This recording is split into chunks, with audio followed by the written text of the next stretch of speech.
I thought that it would be an interesting topic with summer on the loose. It's right around the corner here. And that we would talk about some alternatives to tanning. So if we say, all right, it's finally in full swing, both indoor and outdoor activities. And what does that come with? Obviously, tank tops, shorts, swimming suits, and ultimately bearing our pale skin. And for a long time, we've been going over the effects of sun damage and too much sun exposure in your skin and how we can mitigate some of those risks of developing skin cancer and everything else. And so when I talk about some of these original methods, I can't help but think of a particular guy that I went to college with, and God bless him, just an amazing human, but would always show up and he'd look orange. And we'd say, buddy, what's happening over here? Dave, what is that spray? The self-tanner. So let's just say we all want to have that flattering tan when the sun comes out. It just tends to look healthier, right? Absolutely. We associate tans with health and paleness with being sick. And not everybody's gifted with melanocyte production. And so ultimately, some people avoid it. And then you've got the other end, which are strictly avoiding sunlight for health reasons and things like that. They want to age gracefully. And I understand that. We'll do, we know we want to avoid skin damage at all costs. So what can we do in the meantime? I mean, you and I know that our first line of defense obviously is limiting sun exposure, but then if we can't, we apply sunscreen. Right? And it's interesting. Ask 100 plastic surgeons, how do you slow the progression of aging, or how do you prevent aging, or what are the things you should do? And everyone will tell you the number one thing is sun exposure, because it causes sun damage, wrinkles, and premature aging. But we all love it. And then the other thing is, basically everyone says you need sunlight to be healthy. So it's interesting. You talk to longevity gurus and you talk to biohackers, and first thing you should do every day is go out in the sun. Now, it's only for 5 minutes, not just to bake in the sun. And the days of sitting in the sun with olive oil or baby oil or putting a ton of number 4 iodine. It's insane. Those days are over, unless you're under a rock and you really haven't been told anything about skin cancer and aging. So there are a variety of different ways to still keep yourself looking tan. Now, I'm sorry, I'm going to kind of throw this in, and we love you, Kim, but tanning machines are not the way to do them, because it's almost just as bad. Some people say that some of the tanning machines will take out some of the UVB rays, but in all reality, anything that's going to have UV exposure is just not good for you. Yeah, look, 5 to 20 minutes a day is definitely recommended. That's just for our vitamin D levels. And I think it's reconnecting with Mother Earth. And, I think there is something to that where It would be great every morning to put your feet on grass out in the back and you kind of get in tune with nature. But, You don't do that? Yeah. Every day? I would absolutely love to. We're supposed to be walking around barefoot too. Yep. Yep. That's the other thing. So you can connect with the earth. Yeah. Yeah. You had mentioned going in tanning beds and things like that. Even if it eliminates some of the UVB rays, it still has UVA, which we've always associated with aging, UVA aging, UVB burn. Sure. And even though we strip the UVB, the UVA is still there. And, when the sun hits the body, essentially think of the sun as radiation therapy. Absolutely. Okay? To a much smaller degree, but over time it can add up to a big deal. It's like an X-ray. It can affect you at a genetic level, that it's essentially pokes apart our pieces of our DNA. Very true. And then our body normally heals it, but as we age, we lose the ability for that to happen. And so that's why we break down and disease processes occur. And so the oxygen-free radicals that are formed, from this deterioration can be bad all over the place. But without a doubt. In any case, what we will do is provide some healthy alternatives. And let's talk about those self-tanning I'm lotions. a big fan. I really am. It's funny though, every time I put it on, my wife will be like, ooh, you put on the self-tanner, it smells. So there's so many things that are kind of that go along with the self tanners, whether it's super orange or where there's a weird smell or there's a film. Some of it comes off on your clothes. So you have to find the right one. And I'm not here to plug one because I've never really found the perfect one. But yeah, tell me about these self tanners So, we've got lotions, sprays, and mousses. It doesn't really matter, whatever is easiest for you. But, they have come a long way over the past few years. And really one of the main ingredients in these is dihydroxyacetone, a DHA, and it's essentially just a colorless sugar that derived from plant sources such as sugar beets or sugar cane. And when you apply it to the skin, the DHA reacts with the proteins on the skin surface, and it creates this process. It's called the Maillard reaction, ultimately, melanoid pigments darken the skin temporarily, and that gives you that tan glow. And you'll probably have to go through a few of them to try to find the one that works best for you. And so, and I would do a test spot first. And is it dose dependent? Like if you put a lot, you're going to get really dark. And you put a little bit, you're not. Yeah, I think you can apply 2 coats and it will, add that extra bit, but you just have to be careful that you don't add some blotchiness. So you add a thin layer, and listen, for the sun exposed areas that you are trying to protect, you place it on your arms and legs and your stomach and things like that. We should come out with a product like this. Mm-hmm. We should come out with a product like this that actually has SPF in it. Imagine you have a self tanner that actually blocks sun rays. Boom. Okay. You just gave our best idea out to everyone. Oh, man, no. There it is. No, but that's, again, it's amazing because if you think about it, the one thing we're going to continually preach is even if you're putting on these self tanners, whatever you're doing, you still have to put on sunscreen. Yep. So that sunscreen can go on before or after the self tanner. It's interesting to note, obviously, we do have to plug the fact that application is key when you use these things. We want to avoid blotchiness, so it just doesn't look irregular, right? So you want that nice, even golden tan. And so it's often recommended to exfoliate the skin first. Okay. That way, you've got fresh, healthy skin.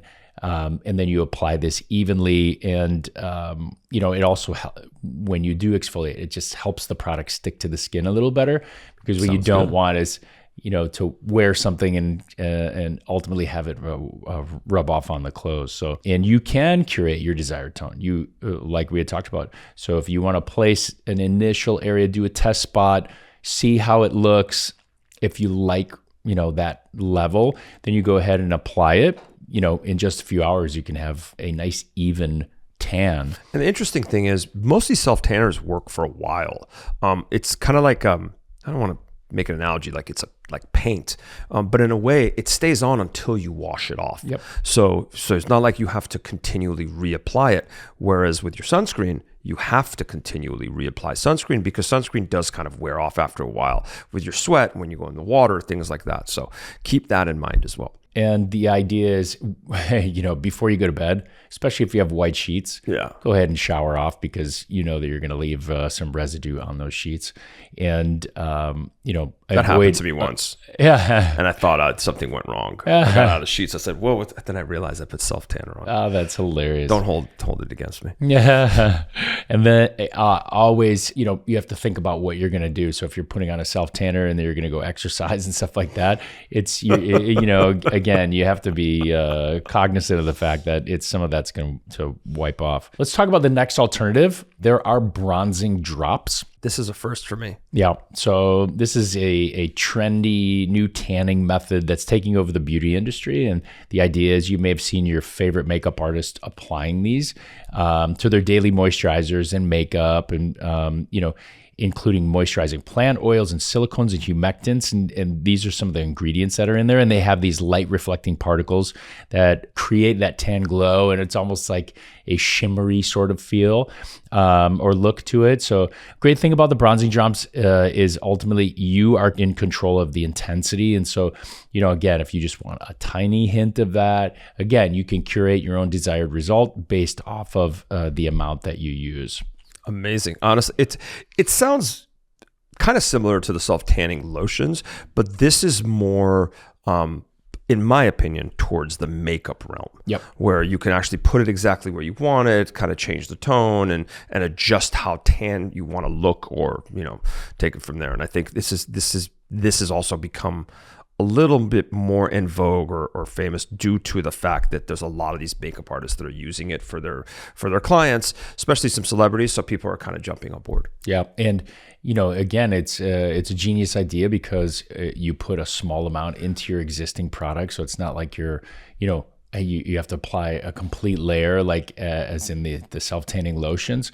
You can put this into your skin products that you already use. So your own lotions that you happen to like, that work well on your skin, and it just adds that next little bit of a hint. And both, just so you guys know, both of the first two things we've talked about are very safe. The chemicals in them do not have any carcinogenic effects. They've actually been tested, and there was a study that was done in 2020 that showed that they're both very safe to use.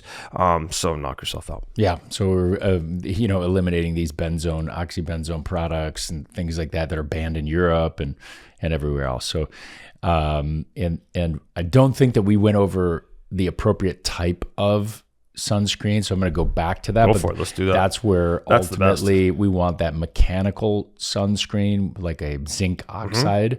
You know, I think zinc oxide is probably one of the best ones. Sure. You know, you can have some titanium dioxide, but look, with all of these different products, we have to worry about potential side effects. And I think the safest one is definitely zinc oxide. And that's why you find it in every single kid's, you know, sunscreen.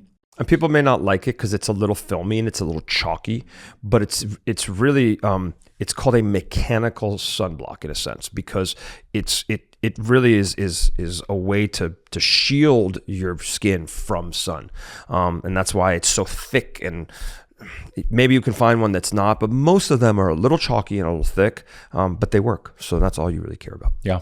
Lastly, we have gradual tanning moisturizers. Okay, so these are, it's essentially each one of these things is using the same DHA ingredient, but it just becomes easier. I mean, you have it's built into a lotion. You know, you're hydrating your skin, and you can get that. It interacts with the skin protein, and you can get that Maillard reaction.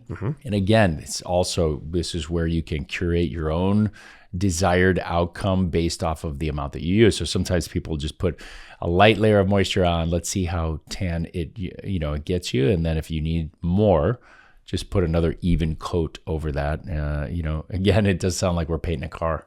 No, it's true, but it is, and it gradually will get your tan over time, which is a lot more natural than showing up somewhere super tan. Yep. So people that want to not look like it's been self-tanner or these drops, or if it's makeup, they want to look like they've been kind of on vacation, then they can use these kind of tanning moisturizers. It's for listen, I think a lot of guys would go for this one because it's very low maintenance. I mean, exactly. If you're going to put lotion on anyway, you know, this adds that little extra kick for you. So, but the great part is it also nourishes your skin. So imagine you're trapping in moisture, you're hydrating the skin, and I'm sure some of the products out there will have some active ingredients in it. You know, hyaluronic acids and are all the big rave, and right. And so, to kind of plump your skin at the same time as making you look tan, so you really look like you're on vacation because you gained a couple pounds. Now, we were talking earlier about two other options, and it's really a similar ingredient. So, you know, in the new world of peptide therapy, people have been taking injections for a long time. But there is a particular peptide called Melanotan. And, you know, they can make this in an oral pill form or as an injection that you would do once a week. And this is a biochemical reaction that upregulates melanocytes in the skin, and it will evenly make your skin tan. And this, again, you know, it is dose dependent. You can look pretty dark. You know, we were all laughing earlier. We were talking about the movie Soul Man, and you know, that's where this may come into play. But it's one of those things where it's a next level step. So for those of you who say, look, I've tried the self-tanning lotions, I've tried the bronzing drops or the tanning moisturizers, I can never get it right. It's always streaky. It's not an even sort of thing. Well, this is an option. Again, it doesn't eliminate the need for a sunscreen, but it definitely will help protect the skin. Problem is with Melanotan, it sounds great, but lately, because of a lot of these TikTok influencers, and they've been really pushing it, and now they've seen a ton of side effects with it, unfortunately. So this Melanotan has been used for a variety of different things, and it's also been used for erectile dysfunction, which is really interesting, and I didn't know that. But they're saying use it with caution or don't use it at all because, number one, it could predispose you to skin cancer. It can actually bring out the skin cancer that's sitting dormant that you haven't had, but it'll come up. Yeah, remember this, if you have a history of skin cancer, family history of skin cancer, this is probably not the option for you. Definitely. But it also, it can cause pigmentation of your skin, but it also can cause pigmentation of your nails. Your hair can get darker. There's a lot of other little things, but there's also loss of appetite. There's a bunch of different things, but which gets even crazier is there's been incidences of kidney infarction, which means basically, blood supply that's being hindered one way or another to the kidneys.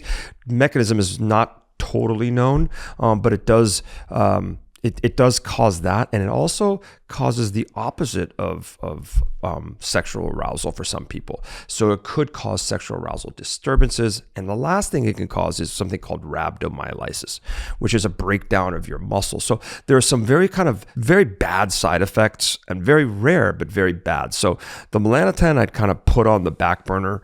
Try these topical solutions because I do think that the other stuff may, and I'll never forget, years ago, this couple came into the office and I was like, wow, you guys are so tan. And they're like, oh yeah, we're taking this medicine. And then years later, they came to us and like, no, we were told to stop it because it has too many other issues. So I do think it's hard to get. If you are using that, you obviously have to be followed by a physician. There are other benefits of it. And so again, it's not all bad, but you have to be followed by a physician. This isn't something that you just buy online. And so you'll go to a physician that is doing any peptide or oral therapy, things like that. And you'll usually find it in someone who does hormone optimization because, again, there are other benefits of this. But you need to follow your adrenal glands and the adrenal hormones, cortisol, things like that, just to make sure that you're not taking too much. Yeah. And lastly, if you do get this, just remember this is not a regulated medication. So it's one of those like kind of underground meds, but we wanted to talk to you about it because it is kind of, one of the things out there. So you should know about it and go from there. But really, I think that the best tips to take home from this is, first and foremost, use sunscreen. Irregardless, when it's the summertime, use it. I know we all want to get tan. I've driven a convertible for 25 years. And I'll probably put myself at risk harder than anyone. But remember a few things. Number one, your hands are as important as your face in a lot of ways. So sunspots occur on the hands, but when you're tanning them, tan your face and your hands so you don't look weird, like these super white hands and darker chest. And when you're doing your face, also kind of apply it and rub it through your neck and your décolleté because you want it to be even. And the other thing is kind of find what works for you. If it's the drops, or if it's the self-tanning, and the self-tanning sprays or creams or mousses may work one way for Dr. Layke and may work completely different for me. So try them out and see what you can find, and we'll try to come up with this formulation. Wait for our new potential product that we've just developed online here. Well done. Again, one of the main things to take home is although we do want sun exposure, make sure that you're protected. Overexposure leads to so many different things that will break down, but skin is obviously the most visible. And that's where our aging comes into play. That's why we're in business, just because as humans, we love the sun. And I'm going to throw out one other important tip because it is summer and everyone's going to be out on the beach and having their drinks, and their drinks have citrus in it, right? Mm-hmm. So be careful of any type of citrus juice hitting your skin. okay? Because it kind of causes like a burn and a pigment reaction. So if there's anything you learned from this podcast, if you're having a drink by the pool and you squeeze that and you want to do what we used to do when we were kids and put it in your hair because it was going to lighten it, don't do it. It's actually going to cause a chemical reaction. It's going to be like a burn. It's going to take a while for that pigmentation to go away. Half the time, no one's going to be like, oh my God, what happened? And no one's going to know. And then you realize it's just a citrus burn. So just be careful with that in the summer. And if you are going in and out of the water, reapply your sunscreen. Those are my 2 big tips that you should take home for this summer. Agreed. Well, look, this was just a fun little introduction to our summer and how to stay golden bronze without burning your skin. Absolutely. So these are just some tips and tricks. Thank you so much for listening. If you like this video, you're going to love this one. The one thing I do want to say with this episode is we're not here to change your appearance. We want to just give you the best you. And some of the things that are done by others that we don't do can actually prematurely make you look a lot older.